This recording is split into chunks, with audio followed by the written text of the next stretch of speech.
Welcome to Dreamful Podcast, bedtime stories for slumber.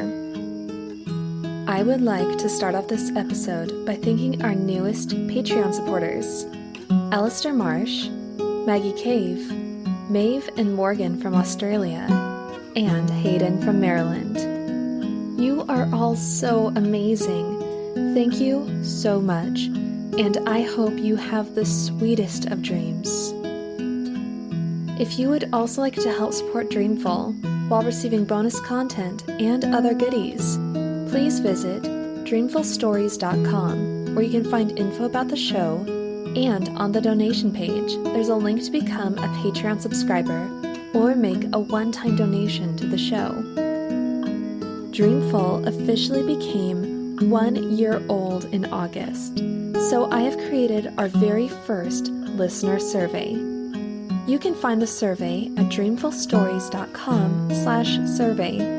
It only takes about 3 minutes to complete, and this is the perfect opportunity for you to give critiques, make story suggestions, or submit other ideas.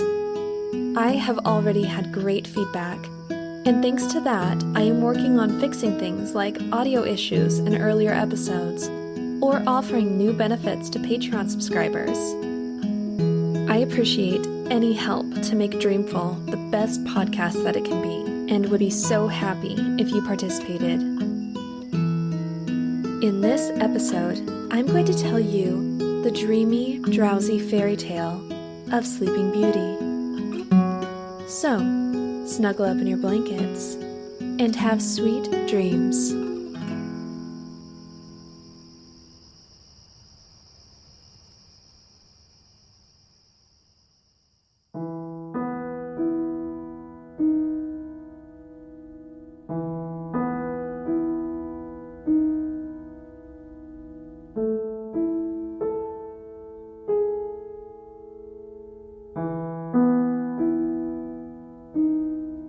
Once upon a time, there lived a king and queen who had no children.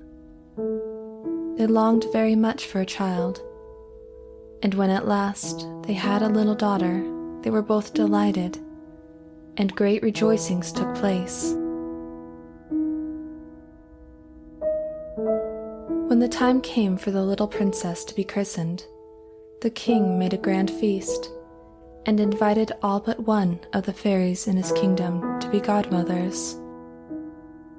There happened to be 13 fairies in the kingdom, but as the king had only 12 gold plates, he had to leave one of them out. The 12 fairies that were invited came to the christening and presented the little princess with the best gifts in their possession. One gave her beauty, one gave her wisdom, another grace, another goodness, until all but one had presented their offerings. Just as the last fairy was about to step forward and offer her gift, there came a tremendous knocking at the door, and before anybody could get there to open it, it was burst open, and in came the 13th fairy in a furious rage at not having been invited to the feast. When she saw all the gifts which the other fairies had presented the child, she laughed and exclaimed, "A lot of good all this beauty and virtue and wealth will do to you, my pretty princess.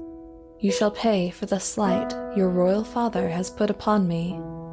Then, turning to the terrified king and queen, she said in a loud voice, "When the princess is 15 years old, she shall prick her finger with a spindle and die." Having said this, she flew away as noisily as she came. The king and queen were in despair, and the courtiers stood aghast at the terrible disaster, while the little princess began to cry piteously, as if she knew the fate in store for her. Then the 12th fairy stepped forward. "Do not be afraid," she said. "I have not yet given my gift. I cannot undo the wicked spell, but I can soften the evil." The princess, on her 15th birthday, shall prick her finger with a spindle, but she shall not die. Instead, she shall fall asleep for 100 years. Alas, cried the queen, what comfort will that be to us? Long before the 100 years are past, we shall be dead, and our darling child will be as lost to us as if she were indeed to die. I can make that right, said the fairy. When the princess falls asleep, you shall sleep too, and awaken with her when the 100 years are past. But the king still hoped to save his daughter from such a terrible misfortune. So he ordered all the spinning wheels in his kingdom to be burnt or destroyed, and made a law that no one was to use one on pain of instant death.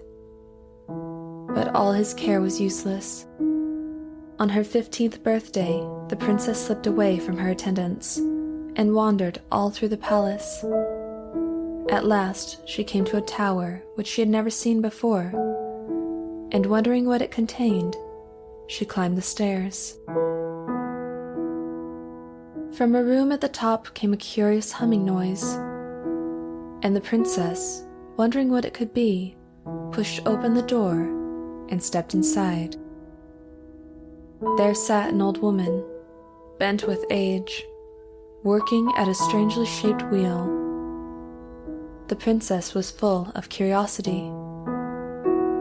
"What is that funny-looking thing?" she asked. "It is a spinning wheel, princess," answered the old woman, who was no other than the wicked fairy in disguise. "A spinning wheel? What is that? I've never heard of such a thing," said the princess. She stood watching for a few minutes. Then she added, "It looks quite easy. May I try to do it?" "Certainly, gracious lady," said the wicked fairy, and the princess sat down and tried to turn the wheel. But no sooner did she lay her hand upon it than the spindle, which was enchanted, pricked her finger, and the princess fell back against a silk-covered couch, fast asleep. A deep silence fell upon all who were in the castle.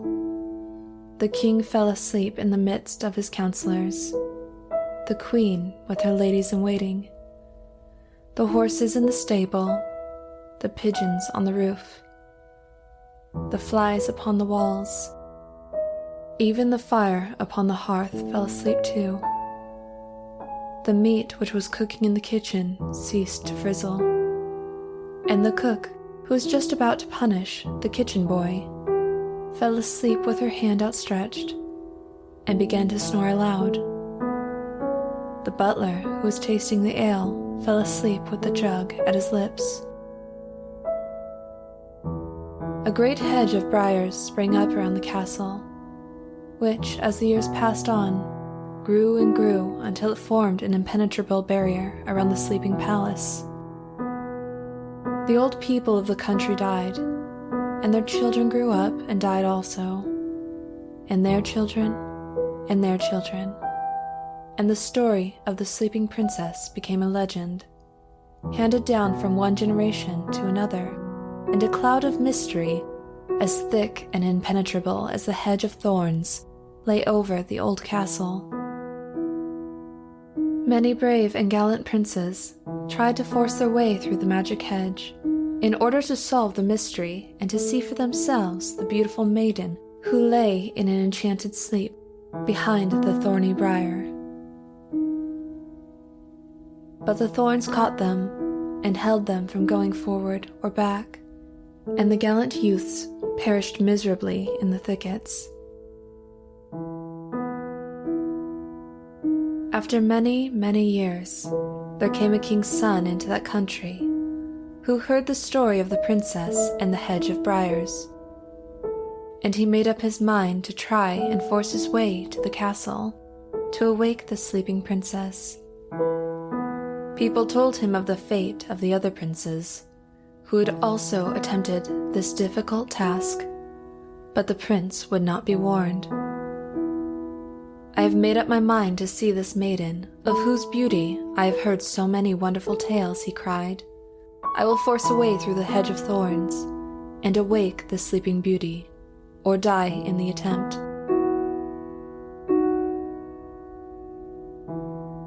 Now, it happened that this day was the last day of the 100 years, and when the prince came to the thicket that surrounded the castle and began to push his way through, he found that the briars yielded readily to his touch.